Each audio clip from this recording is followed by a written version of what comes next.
Hey, good morning. Welcome back to the Therapy Unzipped podcast. I'm your host, Tom, and this is my best friend, Brett, and we're here together to talk about life and stuff. Hello, Tom. Good morning. How diddly doodly? Life is really good. We always manage to come up across some challenges, but you know what? Our ability to tackle those challenges, win or lose, fail or Right? successes, enables us to grow and adapt and make some positive changes. So I'm embracing the Absolutely. challenges. All right. We talk about, the definition. People think the definition of a happy life is the absence of stress or the absence, excuse me, of adversity. And that's not true. I mean, we all have stress, we all have adversity in our life. The definition of a happy life is being resilient enough to manage the adversity and stress that comes at you on a daily basis. Yeah. And sometimes we do better than others. We're not all perfect, and sometimes we don't manage the stress like we should. But we develop, hopefully, positive, adaptive coping skills to get us through those times of adversity and stress. Pass or fail, you're gaining strength and resilience. Mm-hmm. Mm-hmm. So if nothing else, you can say, at least I got those things. All right.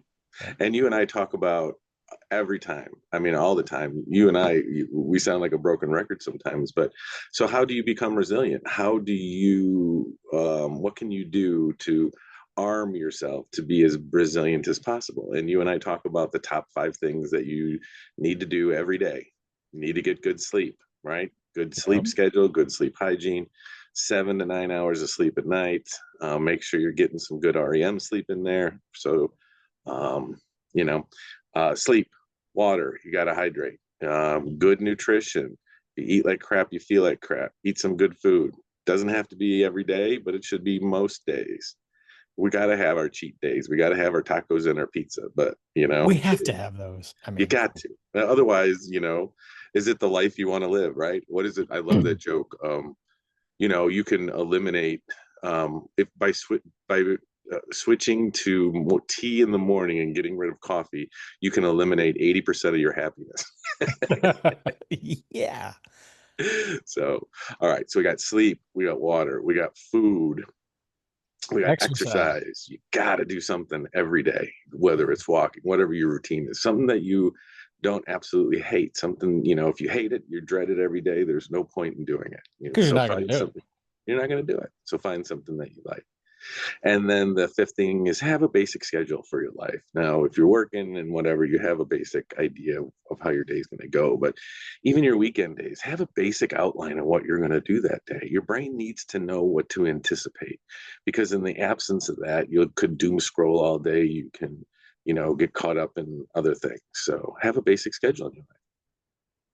You shared this with me today, and this is going to be our topic, our discussion for today. And I love this because, we're coming across the age where AI is starting to, I don't want to say take over, but it's definitely penetrating our lives, and in some great ways, and in some not so great ways. In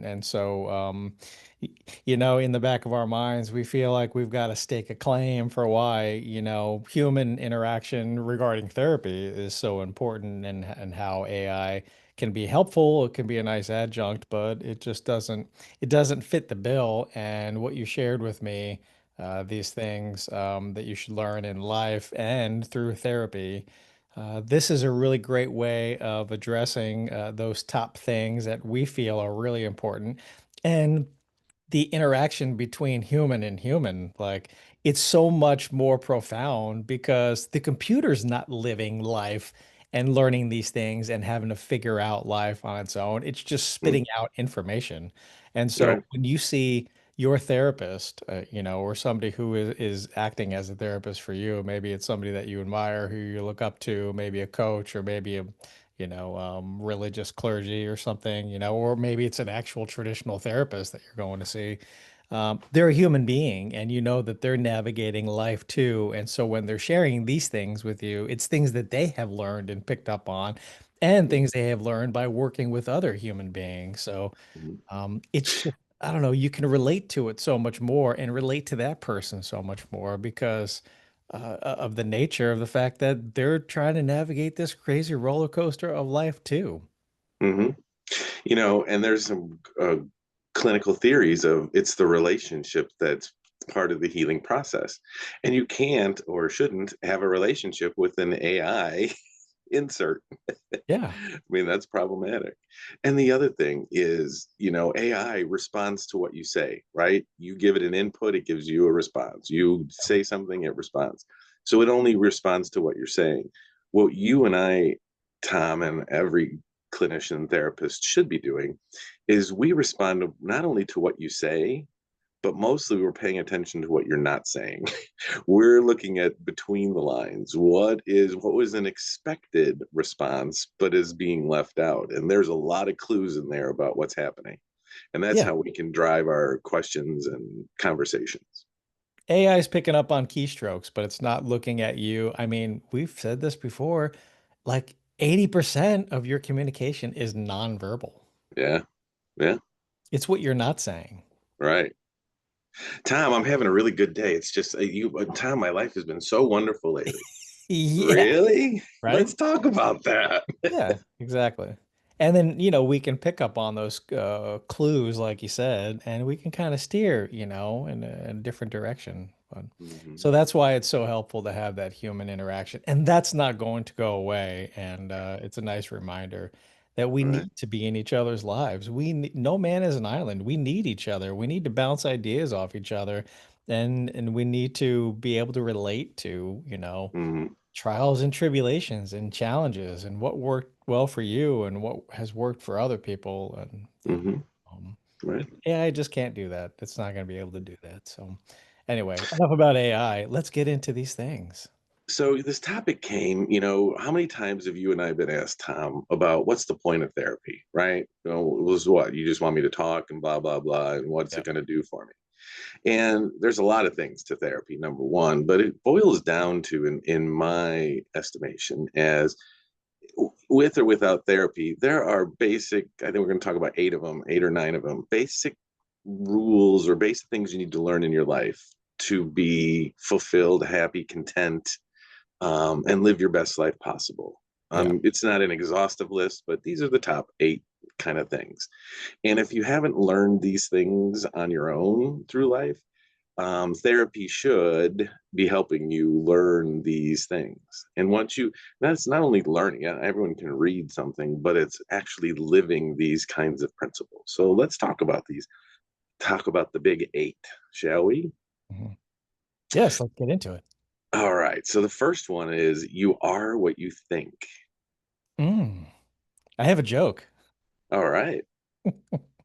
The, the it's the standard, bar joke. Well, the horse goes into the bar. Hey, the bartender says, "Hey, why the long face?" Anyway, so the the bartender comes over and says, "Hey, would you like some whiskey?" And the horse says, "I think not." And the horse disappeared. But I mean, I should really have prefaced it because, yeah, there was a gentleman, philosopher René Descartes, who, said, "I think, therefore I am." So, but that would be putting the cart before the horse. But But but you are what you think, and it is so true. They talk about, I mean, there's all kinds of concepts, positive reframing, and all kinds of things that go along with that. But you are what you think. And one of my favorite exercises I walk people through is your elevator speech, right? So you have your elevator speech for 30 seconds when you meet somebody new. It's like, hi, my name is Brett. I'm a therapist. I live in Florida. I have two adult kids. I ride motorcycles. I have some cool dogs. I'm in a great relationship. Whatever, right? You yeah, got your 30-second elevator speech. But you also have your internal 30-second elevator speech. It's what you tell yourself about yourself. And a lot of times it's not very nice, right? We're very hypercritical of ourselves. So my internal this is not true, but I'm just giving you an example of what could be my internal dialogue. Oh my God, I'm old, I'm fat, I'm bald. I should be exercising more. I should be eating better. And, you're just kind of a piece of POS, and it's amazing that you have any friends to begin with. That's in a lot of cases that's what people without good self-concept are telling themselves. Mhm. Well, if that's your internal dialogue, or if it's something like that, you are the author. So edit it, rewrite that thing. And I Mhm. will have people write it down in their phone notes or on a piece of paper. I'll have them stick it to the mirror in the bathroom. Rewrite your internal elevator speech. I'm a middle-aged kind of guy, and I'm living my best life, and I'm happy, and I have great relationships with my family and friends, and I'm enjoying life the best I can. Yeah. um Always room for improvement, but I'm working on it. I'm a work in progress. Without judgment, without comparison, don't worry about that. You truly are what you think you are. So, wouldn't it behoove you? Wouldn't it be beneficial to empower yourself? And this is what we try to do in therapy. This is one of our big goals is to empower, enrich, encourage the person to change those self-talk tapes so that they can go out and be productive and navigate the world and have great relationships and be successful in life Mhm, because they're telling themselves these positive things. They're thinking in a more mhm, positive way. And it's not just about validating them, it's about encouraging them and pointing out the things that are good about them and getting them to change that internal dialogue. mhm. And when they You know, we do talk this, you we see talk tremendous turnaround. right. We talk about neurolinguistic work. I mean, you see the huddles at football and whatever. They're getting together and they're doing their hype speech and they're getting all excited, whatever. That works. I Yeah. have taught people how to do their own hype speech in the mirror every morning, like getting excited, yelling and screaming. You're the greatest person ever. You are Superman. You are going to rock today. You're going to just kill it at that presentation today. And it actually works. Your brain is is silly in the fact that it will believe what you tell it to believe. You Yeah. tell it bad things about yourself, and your brain believes it. So if you do this whole hype speech, it really actually the research shows that this through neurolinguistic it actually works. So Yeah. Why not give it a shot? What have you got to all right, lose? what do you got to lose? Yeah. I led some groups for a while, and we would do like a round robin group like hype speech. It Yeah. feels silly. It does feel silly, but I'm telling you, it actually works. And Yeah. people felt better. I mean, you got, positive vibes flying around. You got, hey, getting a hit of dopamine because of saying great things about yourself. So, yeah, Yeah. Mhm. Number you two. are what you think. Yeah. Number two. Emotions are not problems, they are signals. Your emotions are just a product of your thoughts. Back to the number one, you are what you think. If you're thinking negatively about yourself or about other situations, about events, about people, maybe you're right, maybe you're justified in thinking those things. However, they're going to have a direct impact on your emotional state. And Mhm, so then we start to engage in these behaviors based upon our emotions. And then that creates a whole host of problems. But the emotions themselves, they're just a product of your thinking. You can go back mhm, and change your thinking, but the emotions themselves are not something that, oh my gosh, I have to, these are, I can't believe I got angry over this. Well, it was related to your thinking, so we can work on changing your thinking. mhm, The emotions are not problematic. You have emotions. Allow yourself to have those. Allow yourself to be on the roller coaster of life and the roller mhm, coaster of feelings and emotions. So just allow that. You can just sit with your own emotions. You don't necessarily need to change them, but people engage in all these things, these dopamine hits or addictions because they want to change their emotional state because I feel like the emotions are the problem that I don't want to mhm, feel this way. I don't want to feel pain, discomfort, anger, frustration, confusion, fear. mhm. A wise man once said, "What pains thee in others in thy own self lies." And I Mm, love that. And I heard that 35 years ago, and I've never forgotten it. When I get triggered, always a fan of that word, but when I get triggered by something that somebody else said or did, what's going on with me with that? It's not yeah. about that person. I care less what other people do and say. But Yeah. what is it about me that's making me have some emotional reaction to that? Right. Yeah. Um, it is a warning sign, as we said. So pay attention to your emotions. Why are you having that emotion? Why is it causing you to have some reaction to it? That's what the important part is. Not, I can't believe they were disrespectful like that. Why is being disrespected, really bothering me right now? Why do I really care about that person's opinion? Do I care about a stranger that I've never met before and they were disrespectful? What do I care? Right. Well, what happens, especially, with a trauma response, is that they're triggered in a way and they're responding in that moment to the person that cut them off in traffic, and that person is disrespectful, and Right. they're attacking that person figuratively, Mhm. or at least with their minds. Mhm. Hopefully, they're not like trying to run them over with their car, right? Shoot at them. Mhm. Anyway, it's related to something that happened way earlier in your life where Mhm. you have had and built up this negative cognition about yourself, and regarding being disrespected, regarding Mhm. not feeling like you're important enough. And so you're having an emotional response and reaction to something that happened that was much more intense than just that incident. But Right. it's not commensurate with it Mhm. doesn't fit the crime necessarily. All right. And to go along with that, the next one, anger means your boundaries were crossed, Hmm. right?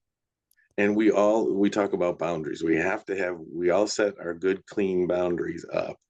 And, a lot of times, many times, they can get crossed. Yeah. So we have to figure out how we're going to manage that. And anger comes. And the other thing with anger is it's a leading emotion, right? Everyone's comfortable, knows what anger is comfortable expressing, feeling anger. But is it really anger that we're experiencing? A lot of times I would say no. A lot of times it's shame, guilt, I'm not worthy kinds of things deep down inside. And when my boundaries are crossed, I get angry, but really I feel guilt. Really, I feel shame. Really, why didn't I stand up for myself? Remember, it was right back at that one why I was on the playground when I was in sixth grade, and that Yeah. kid came up to me and, blah, blah, blah, blah, blah. Yeah. And do people know what your boundaries are? And even better than that is you create boundaries that only you are responsible for, Mm-hmm. because if you create boundaries for other people, there's probably going to come a time when they cross those, Mm-hmm. or Mm-hmm. they don't respect those boundaries, or they don't care about those boundaries. But if you only have them for yourself, instead of you're not going to talk to me in that way, your boundary would be that you are responsible for is I'm not going to stay around people who talk to me in that way. Mm-hmm. Mm-hmm. Anyway, well, that leads into number four. So that was number three. Anger means your boundaries were crossed. Number four, anxiety means that you are living in the future and you need to come back to the present moment. I can't tell you how many times I say this in session. Anxiety lives in the future and Mm-hmm. depression lives in the past.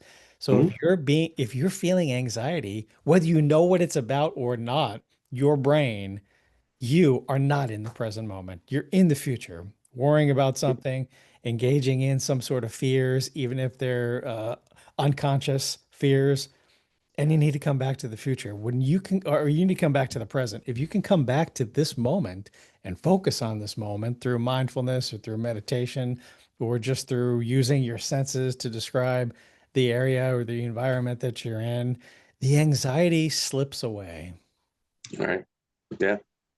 I mean, Tom, you and I say this every day of our lives. Anxiety lives in the future, depression lives in the past. I use a lot of analogies in my work because that's how I picture things. It's my learning style is through analogies, stories, those kinds of things. And it can help paint a picture on things. And my analogy on this is my life is a library, and it's a very thin library, right? It's a hallway, and there's a chair at the end of my library where I sit. The Yeah. left side of my library is filled with books, and it's my past. Right? It's my history. It's the things that have happened to me in my life. And that's my past. And everything that's happened to me is in those books. On the right is my future, right? They're all empty books that I will sit in my chair and I will write in those books and transfer it from the right to the left, all the Yeah. things that happened in my day. I spend 5% of my time on my past. I remember my history, but I learn from it. I don't live in it, but I learn from it because I don't want to repeat the same mistakes that I've lived. I Yeah. spend 5% of my time on the future because you got to do some planning in the future and do some anticipatory work, but 5%. 90% of my time is living in the hallway, living in the present moment. What can I do today to have the best day possible? And what can I do today to set tomorrow up to be the best day possible? And those of you who are listening, I bet it's flip-flopped. I bet 10% is only in the present moment, and that's when you're forced to. The rest, the 90%, is either in the past or in the future. Right? We have to break that Absolutely. habit. We have to flippy flop it around. Flip the script. Right. Yeah. Is all about today. And yes, people say, "Oh, I need to plan for my future." You're absolutely right. You need to do some planning. Uh-huh. But, it doesn't take that much time to plan for your future. And who knows what the future is going to hold, right? Right.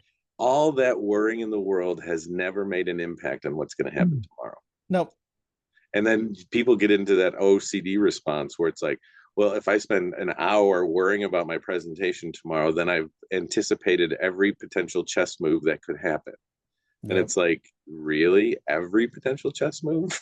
Because How it about never happens the way that you think it's going to it happen. never happens? How about the big five chess moves? You don't have to do 135, but how about the big five? Right.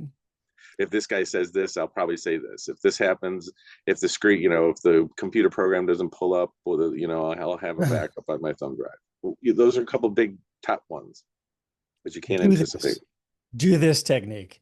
This has been so helpful for me because my default is to go and live in the future. I've had to take painstakingly so. I've had to take time to bring myself back into the present moment, and I've become really good at it, but it took a lot of work. So anyway, here's the technique. If you want to think about something in the future, whether it's planning for something or you need to just sit and think about all the different permutations or things that you might have to deal with should X, Y, and Z happen, set a timer for 5 minutes and do that. Go ahead and think about it. Go ahead and be there, be in it, plan, write some things down, do some research, whatever. As soon as the timer goes off, 5 minutes, do something in the present moment. Anything. Mm-hmm. Mm-hmm. And the people that are having a hard time that, okay, I can do 5 minutes, but I'm doing 5 minutes every hour, right? They Okay. can't limit themselves on that. So then I'll say, well, you have a half hour a day that you can worry about the future. Pick that Right. half hour and pick wisely. It's from 5 to 5:30, right? Yep. On my ride home from work or whatever it is. And then any other time outside of that half hour phrase, it's like, well, I guess I'll have to think about that tomorrow at 5 o'clock. Yep. So we call that your worry time. You get worry time, sure. If you need to, Okay. everyone needs a little worry time, but set a Five, schedule for it. five And to that's five back to thirty. your top five, setting a schedule. Mhm. Because if your So brain knows I can worry it from 5 to 5:30 every day, it can hold itself. at first, it's going to seem weird, but if you do this Mhm. consistently, Oh yeah. leads into number five. No, Tom, I love how you do that. Tell me about number five. Number five, habits shape your life, not motivation. Change your habits, change your life. Hmm. Wow. Love that one. So if you do that worry time from 5 to 5:30 every day, after a period of time, you know, that's going to become a habit. Okay, Yep. then I'll just do that instead of worrying 8 hours throughout the day, Hmm. then I'm going to do it then. Or if your Right. habit is, hey, I got this thing on my mind, I just can't shake it, go set your timer for 5 minutes and go think about it and then do something in the present moment, some sort of activity. Use Right. your senses, be mindful, whatever, be in the present moment. So, but the things you're doing right now, think about all the things you're doing. And I know we've talked about this, but we'll continue to talk about it. How are they setting you up for the future? Right. You brushing your teeth every day? That's probably setting up some good positive things for the future. Are you eating Right. a donut every day? Is that setting yourself up for positive things in the future? Probably not. Right. Right. And you and I have talked about this several times is, we got on a workout routine and we worked out 5 days a week for 30 to 40 minutes every morning, Monday through Friday. We did it for years, 3, 4, 5 years. And, Yeah. we didn't want to do it. And there was an excuse every morning to like, oh, this bed is so comfy, or maybe I'll Right. just get a second cup of coffee, or It's a little too chilly outside, and but we became a habit. We didn't even have those thoughts anymore. The alarm went off. You got up, you did your thing, you got dressed, and you went to the workout, and it was just that. I mean, it was Yeah. a habit. And by the way, chilly for Florida was 50 degrees, you know. Oh, brr. It's too chilly. It can't. We'll do it anyway. Yeah. So yeah, what are your habits? What habits do you want to have that you don't currently have that you know would be helpful that would enable you to achieve some of those goals that you have in your life? Your Okay. your habits really do shape your life, and it's definitely not about having the motivation to do those things. It's about just doing those things consistently, habitually, and see where you wind up in a couple months, in a couple years. Motivation doesn't exist. It's like a unicorn. It's a word that was made up, and it doesn't actually exist. There's no such thing as motivation, right? Motivation is, if I do this, there will be a positive outcome down the road, right? Mhm. So that's my motivation to do something. Well, we're not motivated to do the hard things. Nobody wants to do the hard things. We just want the reward at the end of the rainbow. So just replace the word motivation with habit. Yeah. I'm not motivated, but strike that sentence from your vocabulary and say, I have a habit. Mhm. Is My your habit AI is, companion engaging in habits? right? No. But your human therapist is engaging in habits and Right. knows a thing or two about things that maybe work well or don't work so well. So Hmm. Yeah, this is just another one of those benefits that you get out of therapy and another big life lesson. yeah, for Now, sure. coming back to what you said earlier, this is number six of life lessons and things you can learn from your therapist is that your past is a book. Read it, but Ooh. don't live in it. Hmm.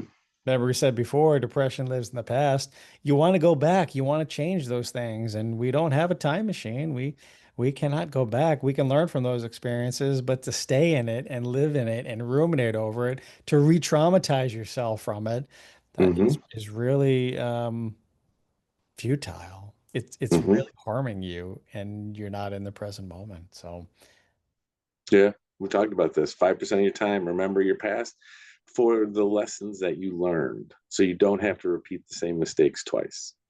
But other than that, it's gone. I mean, you and I talk about top sand all the time.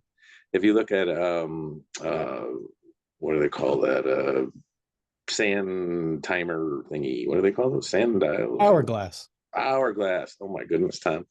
I'm so old I can't even remember. Hourglass.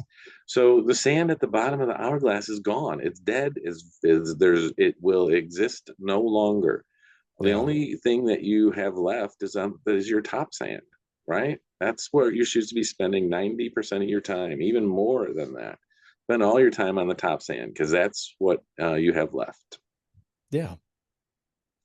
But so many people come in because of trauma, and we're not minimizing the things that have happened to you. We want to be there and listen and hold space for you and help you heal from those experiences and work through it, especially knowing that there's going to come a time when you are triggered, when you're reminded of that thing, and you have the whole physiological and emotional response to what has happened. But I think it's so important for you to realize that that is in the past, and you don't have to relive it right now. You don't have to for too long. If you're triggered, okay, you're going to be in it. So honor that thing, and then Mhm. let's have you move past it.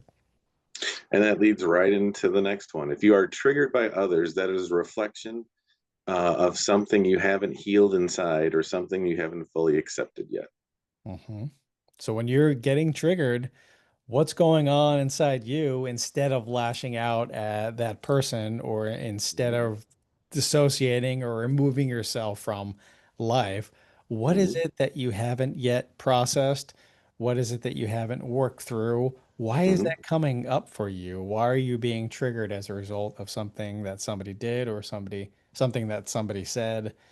What have Mhm. you not accepted about life or Right. about yourself or about the world around you? And that's the thing that, or those are the things that we want to talk about as therapists with you, to work through, to process, to reprocess, to Mhm. reduce the emotional strain regarding that. So Mhm. And or if you are triggered in the future, you can successfully deal with it and not get into that dark place. Some people have specific triggers for specific reasons, but I mean, there's some general triggers, right? And it's being disrespected, and feeling that something is not fair, it's not just, right? Those are some common ones. And the first thing is when you feel disrespected, what does that say about you? That's bringing up all the other times that you felt that you were not treated fair, you were disrespected, right? And the Right. other person, when they did something, it has everything to do with them and nothing to do with you. It's not a personal attack. It's something that the other person is trying to work through themselves. Excuse me. And if I can make you have an emotional reaction, then it's diverting what I need to process in my head, kind of thing. Number one, but then the second part of that is the whole concept of justice, or it's not fair. Well, people say that, and I'm like, whoever told you that life was fair? I mean, whoever told you that was absolutely dead wrong. Life is not fair. Right. You're right. You're not Excuse me. entitled to anything. Um, Right. Right. and things are not definitely not going to go your way, which so that was number seven. If you're triggered by others, that's a reflection of something that you haven't yet healed or accepted in yourself. Number eight is about control. Control is a myth. The only power you truly have are the decisions that you make and the decisions Yeah. you make right now. You have agency, you have a responsibility to monitor your reactions to things, and you have an opportunity to take a step back and choose your response moving forward. Choose what you decide to do. Choose how you tackle life. So you're not going to be able to control every single thing. Sometimes it's hard for us even to control ourselves, you know. Look, Right. I mean, you're focused on doing something at work or engaging in something that's enjoyable, and all of a sudden, like because of that scungili you had the other night, your stomach says it's time to evacuate. You are no Mm. longer in control. Now it's a dire rush to the bathroom, right? Right. How many things do we really have in our control? No, that's why I love the Serenity Prayer. This is definitely a big thing from AA, but I think that anybody could utilize this. And it's simply, God grant me the serenity to accept the things that I cannot control, the courage to change the things I can, and the wisdom to know the difference. Hmm. There are so many Absolutely. things that are out of our control, and it's just an illusion. Yeah. Tom, if we had a nickel for every time someone said, what's going on with you? Well, I can't believe this person did this and this person said this and this blah blah blah blah blah blah blah blah blah. Yeah. And it's like, you know what? You cannot control what others do or say. The only thing that you can control is how you respond to it. So, And you, and your response will elicit a response from that person, right? If they yep. hijack your emotions, they're driving your meat sack. We've talked about that. If you turn over control of your emotions to somebody else because of what they did or said, they are now in control of you. People You've who handed you over. think are controlling, right? Oh, that person's really controlling. I bet you they're really anxious. If you Hmm. look at it from a different perspective, they're truly anxious people. I think that we intuitively know that there are things, most things, that are outside of our ability to control. And that's where the anxiety comes from, is because you know that you're not going to be able to control other people's situations. You cannot control the future. And sometimes you can't even control yourself or your thoughts or being triggered or whatnot. And so this anxiety emerges and comes up. And then we try to fight back with trying to control every single thing in our life. Hmm. And this is fallacious thinking. We cannot Hmm. control things, and don't even worry about controlling things. Just focus on right now, in this moment. What do you have to do? Hmm. Focus on your decisions right now. What is it Hmm. that's going to propel you forward in your life? Which leads us into our last one, number nine. You are the architect of your life. It is your design, so make it beautiful. I mean, that's just so well said. Yeah, it's perfect. You know, you are the architect of your life. You have as we've all experienced, life is moving pretty like what did what's the phrase? Life moves pretty fast. You better enjoy it while you can, kind of thing. Oh yeah. Mhm. Life moves fast. So this is all you got. You got a short amount of time on this planet, on this earth, in this world. So do you want to spend it miserable? Do you want to spend it unhappy, depressed, anxious, all that stuff? Or what is it that you want for your life? You are the architect. You are the only one that can create the design of your life. So make it a good one. And if you don't like your previous design from yesterday, guess what? When you woke up this morning, I All mean, right. by the way, what a blessing if you did wake up, right? All right. And you're here Absolutely. listening to this. Hey, you can design your life totally different if you want. All right. You get to Absolutely. choose. You have the ability today, right now, in this moment. How do you want Hmm. to design your life? What does that look like? Hmm. And I then was, go ahead. engage in it. Then do it. Yeah. I was trying to think of Ferris Bueller when he said life moves pretty fast and, enjoy it while you can. Yeah. So, absolutely. You are the architect, so make it a good one. Yeah. Yeah. Well, Make it. Tom, really, you and I have talked about these things, but we talk about these things every day with the Yeah. folks that we interact with. Mhm. This is really a pretty comprehensive, there's certainly some other lessons in there. But if you could master these kinds of things and not master, just do these all pretty well, it will make a significant improvement on your life. Yeah. So thank you for being here. Thank you for listening to those. We'd love to hear your comments regarding those. Did you have an opportunity, whether it was through therapy or through just the Hmm. being a student of the universe, have you learned these things or you still have yet to learn these things? Let Hmm. us know. We want to talk about it. And would you add anything to the list? Yeah. It's almost like you left out number 10 Oh, well, I for wonder us. what number 10 will be. Hey, what do you think regarding life lessons uh, Mhm. that you learn from navigating this crazy roller coaster or that you've learned from your therapist? What would number 10 be? Mm. A challenge out there. Challenge accepted. Yeah, and we'll put that out there and then we'll talk about number 10 because maybe number 10 is different for different people. Mhm. Yeah. So you keep these nine and then you formulate your own number 10. The All right. individual lesson. You're the architect. Hey, did you ever read that poster that said, the things I learned and everything I needed to know in life, I learned in kindergarten or something? Hmm. Remember that one? That was a good one. Yeah. And then the other great one is don't sweat the small stuff, and everything is small stuff. Yeah. Everything is small stuff. Right. Relatively speaking, everything is small stuff. Yeah. So those are the nine life lessons that you need to learn and that therapy with a human being can help you Mhm. learn those things or reaffirm that you did learn those things and to re-examine and refocus your intention on the fact that you have learned those. Because how many times do we forget shit? All right. Right? I couldn't remember Ferris Bueller's name earlier. Bueller. But Bueller. but He'll I keep mean like calling. He'll keep hey, calling. yeah, the fact that we know this stuff and it still comes up in our lives where we have to remind ourselves of, oh, I'm living in the future. I need to come back to the present moment. Right. Oh, I'm feeling a certain way in response to somebody else. Oh, that's triggering something inside me. Okay, what have I not dealt with? Let me take Mm. a good hard look at that. Anyway, Yeah.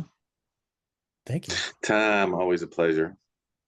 Yes, the same. A pleasure talking with you and interacting with you guys. We'd love to do much more of that. So send in your comments, your questions, your gripes, whatever. Let us know how you are. We want to be there for you and to be of service. So thank you for listening to all who have been listening and continue listening to us. And let us know what you want us to talk about. Thanks for being here. Questions at therapyunzip.com. That's it. And we'll see you next week. All right.